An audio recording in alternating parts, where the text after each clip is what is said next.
Hello everyone, कैसे हो आप लोग? आई होप कि सब बढ़िया होंगे। सबकी ट्रेडिंग जर्नी बहुत स्मूथ चल रही होगी। मैं हमेशा सबके कमेंट्स को देखती हूँ, क्वेरी के देखती हूँ, टेलीग्राम पे जो आप लोग पोस्ट करते हो मैं वो देखती हूँ। सबके एक ही कॉमन चीज रहते हैं कि मैम आप स्टॉक्स का सिलेक्शन कैसे करते हो? कैसे हम समझते हैं कि कल कौन सा सेक्टर चलेगा, किस तरीके से ट्रेंडिंग मूव्स मिलेगा, हमें मार्केट में इंडेक्स को छोड़ करके स्टॉक्स के हिसाब से कैसे प्ले करना चाहिए? देखो, ये जो भी प्रोसेस रहते हैं, स्टॉक सिलेक्शन, इंडेक्स मूव करेगा, नहीं करना, ये बहुत टाइम का मेहनत रहता है। मैं सालों से सेम मार्केट को देख रही हूँ, सेम प्रोसेस को देख रही हूँ, तो मुझे एक तरीके से करते-करते हैबिट हो चुकी है कि इंडेक्स कितने टाइम के बाद मूव करने के बाद रुक जाएगा, मार्केट में कौन-सा सेक्टर चलेगा और हमें किस तरीके से व्यू बनाना चाहिए। प्राइस एक्शन एक ऐसी चीज़ होती है जिसको आप देखो अभी के टाइम में यूट्यूब पे ढूंढोगे तो बहुत सारे वीडियो मिलेंगे। मतलब हर मिनट में कोई एक वीडियो अपलोड हो रहा होगा। लेकिन दिक्कत कहाँ से आती है कि इतने मतलब फ्री के सब कुछ रहते हैं, सब कुछ आपको अवेलेबल रहता है यूट्यूब पे, कोई भी टॉपिक्स पे रिसर्च करो आपको भर भर के वीडियो मिलेंगे। लेकिन फिर भी लॉसेस होना और लॉसेस होते रहना आखिर कहाँ से आता है? कहाँ से आता है ये सब चीज़ कि मैम इतना कुछ फ्री में अवेलेबल रहता है लेकिन फिर भी ट्रेडर सीख क्यों नहीं पाते? देखिए, मैं आपको हर टाइम पे एक चीज़ बताती हूँ, मार्केट में आप किसी की भी वीडियो देखो, मेरी देखो, 10 यूट्यूबर की देखो, जो ट्रेडर है उसके देखो या जो बस ऐसे ही ट्रेडर है उनके देखो। लेकिन एक चीज़ याद रखना, ट्रेडिंग सेटअप, ट्रेडिंग कैपिटल वो आपका है, आपके माइंडसेट है। तो आप कैसे अप्रोच करते हो, किस तरीके से ट्रेडिंग करते हो, ये आपका व्यू होना चाहिए। सेम आपकी क्वेरी मैंने बहुत सारे देखे, आप लोग के रिक्वेस्ट पे ये वीडियो बना रही हूँ और इस वीडियो में हम डिटेल में समझेंगे कि इंडेक्स ऑप्शन और स्टॉक्स ऑप्शन में दोनों में क्या फर्क होता है और हमें किस टाइम पे इंडेक्स में ट्रेड करना चाहिए और किस टाइम पे इंडेक्स के हट करके स्टॉक्स के हिसाब से व्यू बनाना चाहिए। तो ये वीडियो बहुत ही पावरफुल होने वाला है और आपकी काम की है ताकि आप समझ सके। सिर्फ जो आप इंडेक्स इंडेक्स इंडेक्स कहते रहते हैं ना, थोड़ा-सा इससे हट करके देखिए। भाई मार्केट में बहुत कुछ है ट्रेड करने के लिए। ज़रूरी नहीं है ना हम सेंसेक्स की एक्सपायरी ही करें, ज़रूरी नहीं है कि निफ्टी की एक्सपायरी ही करें। पैसे तो कहीं और से भी बन सकते हैं, कहीं और ट्रेडिंग सेटअप बन रहा है, कहीं और आपकी एनालिसिस काम आ रही है, वहाँ से कर सकते हैं। तो चलिए समझते हैं कि आज की वीडियो में कि स्टॉक ऑप्शन और इंडेक्स ऑप्शन में अगर आप बिगिनर हो या आप 6 महीने से ट्रेड कर रहे हो, 6 साल से कर रहे हो, तो हमें अपने एक कहते हैं ना कि पैटर्न, अपनी स्ट्रैटेजी, अपने सेटअप जो हमारा एक तरीका है, उसको थोड़ा-सा चेंज करने की ज़रूरत है। तो चेंजेस क्या होनी चाहिए? चलिए वीडियो को कंटिन्यू करते हैं। देखिए, मैंने मेरे जो लर्निंग क्लासेस चलती है शाम को 7:30 से 9 पीएम, उसमें हम हमेशा मार्केट में क्या चल रहा है, किस तरीके से अप्रोच बनाना चाहिए, किस तरीके से स्ट्रैटेजी बनानी चाहिए, सेटअप क्या होना चाहिए और आप कैसे प्लान करते हो, ये हर एक चीज़ हम सीखते हैं। जो लोग भी मेरे क्लासेस में आते हैं जस्ट अ ट्यूशन, आप उस ट्यूशन क्लास में आते हो तो मैंने आपको कल क्लियर बताया था कि मेरा व्यू ट्रेंड पे है, मैंने ट्रेंड में पोजीशन लिए थे। अब देखिए, ये ट्रेंड का मेरा पोजीशन है जो मैंने बुक किया, बाकी मैंने बहुत अर्ली बुक कर लिया। अगर थोड़ा और वेट करती तो अच्छा खासा आज प्रॉफिट बन जाता। लेकिन दिक्कत पता है यहाँ पे नहीं है। देखिए, मैं आपको मैसेज दिखाती हूँ। ये मार्केट की मैसेजेस हैं जो मैं वीडियो बनाऊंगी निफ्टी बैंक निफ्टी के एनालिसिस में, उसमें डिटेल में समझाऊंगी। ये मैसेज मैं कह रही हूँ कि मैं जब कल एनालिसिस की, मार्केट में जो ट्रेंड का क्वार्टर 4 का रिजल्ट आया था, उसके बेसिस पे मेरा व्यू था नेगेटिव कि मार्केट में जो ट्रेंड है वो काफ़ी चल चुका है। देखिए, यहाँ से आप इसको थोड़ा-सा समझिए कि ट्रेंड काफ़ी चल चुका है और आपको 21 अप्रैल के दिन भी सेम जगह पे आपके पास रेजिस्टेंस था और ये लेवल 22 अप्रैल को भी सेम जगह पे रेजिस्टेंस फेस किया। तो मेरे पास 2 दिन का रेजिस्टेंस था जिसकी वजह से मेरे पास रिस्क रिवॉर्ड फेवरेबल थे, रिजल्ट मेरे हिसाब से नेगेटिव लग रहे थे और ये बहुत चल चुका था, तो कहीं न कहीं मार्केट में इसका एक करेक्शन, एक प्रॉफिट बुकिंग आना जेन्युइन था। मेरा एक एनालिसिस था, मैंने हर एक चीज़ को समझा, डिलीवरी को देखा, इस ट्रेंड को देखा, चार्ट को देखा, मैंने उसके हिसाब से पोजीशन बना करके ले गई। अब देखिए, जहाँ पर मार्केट आज खुला 9:15 पे एक भी कैंडल कल के हाई के ऊपर नहीं गया और ठीक 1 कैंडल, 2 कैंडल यहाँ पे रुकने के बाद जो वीवैप के नीचे गिरना स्टार्ट हुआ, ये मेरे सेटअप के हिसाब ये मेरे सेटअप के हिसाब से था। अब यही चीज़ें मैंने आपको इसमें बताई थी कि देखिए, देखिए, मैं किसी भी चैनल का कोई नहीं कर रही हूँ, ना मैं किसी की बातों को ठुकरा रही हूँ, सब अपने-अपने जगह पे सही होते हैं, वो हमसे बहुत एक्सपीरियंस होते हैं। मैं जस्ट अपनी एनालिसिस की बात कर रही हूँ, ठीक है? मेरा किसी के बारे में नेगेटिव नहीं है। मैं इस एनालिसिस के बारे में ये कह रही हूँ कि जब मैंने ये चीज़ें सुबह में देखी, क्योंकि भाई आपको नॉलेज ये चाहिए, देखना है कि न्यूज़ क्या चल रहा है, किस स्टॉक में किस तरीके से हो रहा है, तो आपको कहीं न कहीं टीवी चैनल की हेल्प लेनी ही पड़ती है। मैं भी लेती हूँ सुबह-सुबह में, ठीक है? अपनी एनालिसिस के हिसाब से मार्केट में क्या व्यू है, ग्लोबल मार्केट में क्या चल रहा है, ये सब चीज़ें हम टीवी न्यूज़ चैनल से लेते हैं। अब जैसे कि आप लोग जानते हो इनको, यहाँ पे ट्रेंड का फ्यूचर खरीदने की बात हुई थी, ठीक है? यहाँ पे खरीदने की बात हुई थी, सब कुछ आपके सामने है। मैंने लगा कि यार कहीं मैं मेरी एनालिसिस तो गलत नहीं है, कहीं मैं तो गलत नहीं हूँ। मुझे थोड़े टाइम के लिए लगा, लेकिन फिर लगा कि नहीं मेरे हिसाब से ठीक लग रहा है। तो चलो उसके हिसाब से देखते हैं क्या होता है। फिर उस एनालिसिस के हिसाब के होने के बावजूद भी मुझे अपने एनालिसिस पे भरोसा था कि कोई बात नहीं, अगर लॉस होगा तो मेरे रिस्क के हिसाब से है। लेकिन अगर मेरे हिसाब से मार्केट ये ट्रेंड स्टॉक चला तो मेरा होगा। मतलब मेरे हिसाब से अच्छा रिवॉर्ड मिलेगा। ये थी मेरी एनालिसिस। अब ये सब चीज़ें हम स्टॉक मार्केट में स्टॉक का ऑप्शन, इंडेक्स का ऑप्शन कैसे समझते हैं? अपनी साइकोलॉजी को कैसे समझाएँ कि हमें क्या-क्या कर सकते हैं?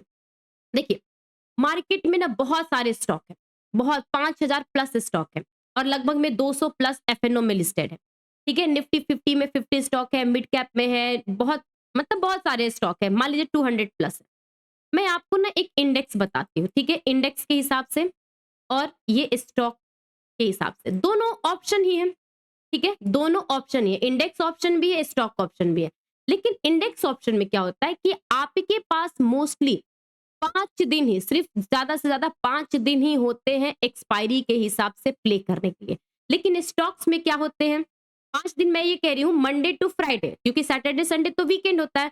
लेकिन स्टॉक में क्या होता है कि आपके पास एप्रॉक्स 28 टू 30 डेज़ का रहता तो है एक्सपायरी के रिलेटेड, लेकिन उसमें सैटरडे, संडे को हटा दोगे तो फिर भी आपके पास 22 डेज़ होते हैं। 22 डेज़ होते हैं आपके पास इसकी एक्सपायरी के लिए। और स्टॉक्स ऑप्शन में क्या होता है कि एक सेक्टर होता है कि आप कैसे सेक्टर के हिसाब से सिलेक्ट करते हो। फिर सेक्टर के अंदर आपका आता है कोई भी, जैसे कि मान लो कि मैं आईटी सेक्टर लूँ, एफएमसीजी सेक्टर लूँ, बैंकिंग लूँ, एनबीएफसी लूँ, ऑटो सेक्टर लूँ, बहुत सारे आते हैं। तो उस सेक्टर में क्या होता है, एफएनओ लिस्टेड होना चाहिए, ठीक है? FNO listed. और देखो, मैं अपने आप को ज़्यादा फैला के नहीं रखती कि मुझे ये भी देखना है, वो भी देखना है, वो भी देखना है। जो लोग मेरे को फॉलो करते हैं, जो मेरे साथ जुड़े हुए हैं, उनको पता है कि मैंने अपने लिए एक लिस्ट बना के रखी है।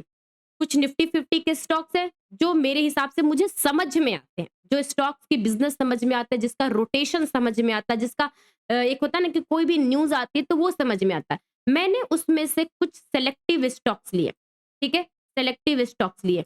इनका मैंने क्या बनाया? लिस्ट। अब मेरा काम होता है डेली बेसिस पे सेक्टर के हिसाब से, स्टॉक्स के हिसाब से देखते रहना। और स्पेशली अभी जो रिजल्ट सीजन चल रहे हैं, इस रिजल्ट सीजन के हिसाब से एक टीम बनाना। अगर कोई आपका रिजल्ट सीजन खत्म हो जाए, तो कोई मार्केट में जैसे कि सेक्टर चलते हैं, जैसे अभी आईटी सेक्टर बार-बार गिरे जा रहे हैं। एक टाइम था बैंकिंग गिरते थे, एक टाइम था एनबीएफसी गिरते थे। तो ये सब चीज़ें आप देखो, मेहनत तो आपको ही करनी पड़ेगी। तो ये सब चीज़ें आप करिए, प्लान बनाइए, स्ट्रैटेजी बनाइए, थोड़ा-सा हार्ड वर्क करिए, मार्केट में टाइम दीजिए, चीज़ों को प्लान करिए, लर्निंग करिए, फिर उसके हिसाब से आपके लिए स्टार्टिंग में बहुत ही थोड़ा-सा आपको लगेगा कि समझ नहीं आ रहा है। बस कुछ दिन, 1 महीने की मेहनत है। उसके बाद सबसे अच्छा होता है, बेस्ट ऑप्शन होता है स्टॉक्स ऑप्शन करना। एज़ अ बिगिनर 6 महीने, 10 महीने, कितने भी महीने की हो, बेस्ट होता है। मैं अभी भी कह रही हूँ, मुझे बहुत टाइम मेरी एनालिसिस आप हमेशा निफ्टी, बैंक निफ्टी, सेंसेक्स किसी की भी बात कर रही हूँ मैं, हमेशा आप लोग देखते होंगे मैं जनरली बैंक निफ्टी में जब से मंथली एक्सपायरी हुआ है, मैं नहीं करती हूँ। मुझे नहीं समझ में आता। मेरी भाई प्रॉब्लम है, मुझे नहीं समझ में आता। मुझे सेंसेक्स और निफ्टी समझ में आते हैं। तो जब भी मैं लेवल्स वगैरह बताती हूँ, डेटा बताती हूँ, तो मैं मोस्टली निफ्टी और सेंसेक्स में ही करती हूँ, क्योंकि मुझे यही 2 डेटा समझ में आते हैं इंडेक्स में। इंडेक्स तो बहुत सारे हैं। तो अब यहाँ पर बातें आती हैं, जो लोग भी टेलीग्राम ग्रुप को ज्वाइन नहीं किए, कर लीजिए, फ्री एक्सेस है आपको। जो भी यहाँ पे मैं डेटा रहता है क्विकली अपडेट करती हूँ। और इस चैनल पे पहली बार अगर आप आए हो, तो पक्का सब्सक्राइब करके रखिए। क्योंकि मेरा काम सिर्फ रहता है रियलिटी बताना। अब देखिए इंडेक्स में क्या होता है, आपके पास 5 दिन है, ठीक है? 5 दिन। अब इस 5 दिन में कभी मोमेंटम रहेगा, कभी नहीं रहेगा और ये जितने भी ये इंडेक्स होते हैं ना, वो मोस्टली किस पे डिपेंड करते हैं? वोलेटिलिटी पे डिपेंड करते हैं। और उसके बाद किस पे डिपेंड करते हैं? न्यूज़ पे डिपेंड करते हैं। ये न्यूज़ पे डिपेंड करते हैं और मैं यहाँ पे आपको ना एक बात कहना चाहती हूँ, 80% जो लोग लॉस करते हैं, 80% लोग या 80% जब भी आपका इंडेक्स में लॉस होता है, मैं कह सकती हूँ कि आप हमेशा न्यूज़ बेस्ड ट्रेड करते हो। अगर ट्रम्प ने नेगेटिव बोला, इसका मतलब है कि मुझे पुट लेकर के बैठना है। अगर किसी ने अच्छा बोला, तो मुझे कॉल लेकर के बैठना है। देखो, न्यूज़ क्या होता है? व्यू बनाता है। क्या बनाता है? आपका व्यू बनाता है कि मार्केट में जो अभी चल रहे हैं ये सीन, वो नेगेटिव है, पॉजिटिव है। ठीक है? हो सकता है कि कोई सेक्टर के लिए नेगेटिव हो, किसी दूसरे सेक्टर के लिए पॉजिटिव हो, डिपेंड करता है। लेकिन व्यू से आप ट्रेडिंग नहीं कर सकते। ट्रेडिंग एक स्किल होती है। ट्रेडिंग ये सब चीजें डेटा का कैलकुलेशन होता है। ये चीजें आपको बताती है कि व्यू से आप ट्रेडिंग अप्रोच कैसे बनाते हो। मुश्किल है। देखिए मैं अभी भी कह रही हूँ ये चीजें मुश्किल होती है बट नामुमकिन नहीं। लेकिन व्यू के हिसाब से आपको अपने लिए एक स्ट्रेटजी बनानी है, एक सेटअप बनाना है और उसके हिसाब से वर्क करना है।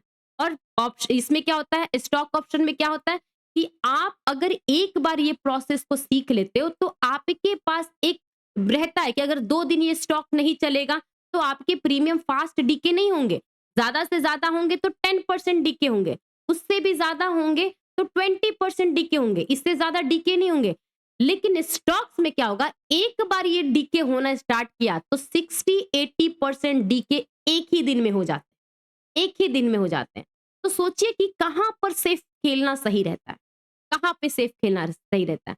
मैं अपनी क्लासेस में जितने भी लोग हैं, मैं उनको बोलती हूँ, इंडेक्स को देखिए, समझिए, लेकिन मनी मैनेजमेंट के लिए आपको इसमें भी वर्क करना पड़ेगा, इसमें भी करना पड़ेगा। अगर आप सोचोगे कि सिर्फ इंडेक्स को करते रहे, रोज-रोज करते रहे, डेली बेसिस पे करते रहे, तो गेम इतना आसान नहीं है। क्योंकि मेरे मोस्टली व्यूअर जो है बायर हैं।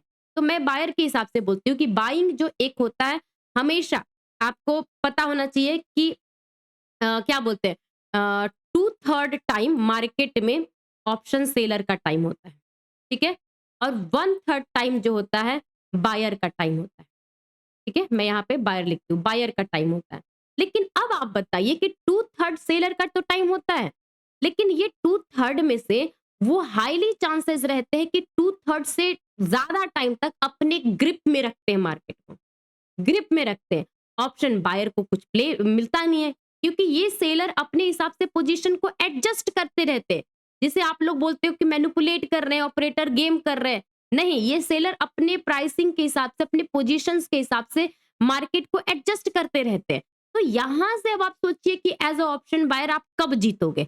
जब ऑप्शन सेलर हारना स्टार्ट करेगा, तब वहां से ऑप्शन बायर के लिए अपॉर्चुनिटी मिलती है। तो ये चीजें समझिए, उसके हिसाब से प्ले करिए। अब देखिए मैं आज का ही मार्केट बताती हूँ। देखिए मैं सुबह में ही जब यहाँ पर एक लाइन ड्रॉ की हूँ, ठीक है? क्योंकि मैं थोड़ा-सा अपने काम में बिज़ी रहती हूँ, तो मैं आज ज़्यादा अपडेट नहीं कर पाई क्योंकि थोड़े से मेरे घर में फंक्शन है, तो इसमें मैं बिज़ी हूँ। ओके? अब देखिए मैंने ये चीज़ें बताई है कि ये एक सपोर्ट एरिया है। मार्केट ने ठीक एक कैंडल यहाँ पर लेकर गया और जहाँ से इसको रिजेक्शन था, वो स्लोली गया। और पूरे दिन तक इस ज़ोन को नहीं ब्रेक किया। नहीं किया ना, पूरे दिन तक ज़ोन को ब्रेक नहीं किया। तो ये सिचुएशन हम कैसे समझेंगे? ये आपको प्रॉपर प्रैक्टिस करनी पड़ेगी, प्लानिंग करनी पड़ेगी, तभी जाकर के हो पाएगा। तो यहाँ से अब आप अपने आप को सोचिए कि यहाँ के बैठे हुए ऑप्शन सेलर क्यों नहीं निकले? यहाँ के बैठे हुए ऑप्शन सेलर क्यों नहीं निकले? तो ये सवाल का जवाब तो कोई आज तक से ढूँढ नहीं पाया है। इसीलिए तो कहते हैं कि स्टॉक मार्केट में एफ&ओ ट्रेडिंग करना स्किल से ज्यादा जरूरी है आपकी माइंडसेट, कि आप कहां पर देखना चाहते हो, कि आप ऑप्शन बायर हो, सेलर हो, कैसे प्ले करते हो। तो ये चीजें वर्क करती है। आप अपने पहले मार्केट में हिसाब से सोचिए, समझिए, देखिए कि कहां पर आपके रिस्क रिवॉर्ड जरूरी है। और एक बात, बहुत सारे जो बिगिनर आते हैं, मुझे नहीं पता कि आपने कितनी लर्निंग की है, कितना आपको मार्केट के बारे में नॉलेज है। बस मैं आपसे एक रिक्वेस्ट करना चाहूंगी। कि कभी भी आप मार्केट में आओ ना, कितने भी पैसे हो, 10,000 हो, 1 लाख हो, कोई फ़र्क नहीं पड़ता, सबकी अपने-अपने हिसाब से कैपिटल होती है। ज़रूरी ये रहता है कि आप उस कैपिटल को कितना रिस्की गेम से बचा के रखते हो, कितना रिस्की गेम से बचा के रखते हो। जितना आप बच-बच के खेलोगे उतने लंबे रेस के कहते हैं ना लंबे रेस का घोड़ा बनना, वो बनोगे और जितना ही आप रिस्की गेम खेलोगे उतनी ही जल्दी आप मार्केट से आउट होगे। ये मैसेज है मेरा उनके लिए। तो वीडियो अच्छी लगे तो प्लीज़ लाइक करना। अगर कोई भी चीज़ें डाउट हो या कोई मैंने पॉइंट मिस कर दी हो तो आप कमेंट करके पूछ सकते हो। बाकी का रियलिटी तो यही है। Okay? Have a good day. अभी मैं 6 बजे मार्केट के एनालिसिस पोस्ट करूँगी, तब उसमें समझेंगे कि लेवल्स वगैरह क्या होगा क्योंकि आज तो सेंसेक्स की एक्सपायरी बहुत ही मतलब एक लेवल पे जाकर हुई है, जहाँ पर हमारा एस्टिमेशन था, जो हमारा लेवल प्रिडिक्टेड था। Thank you all of you.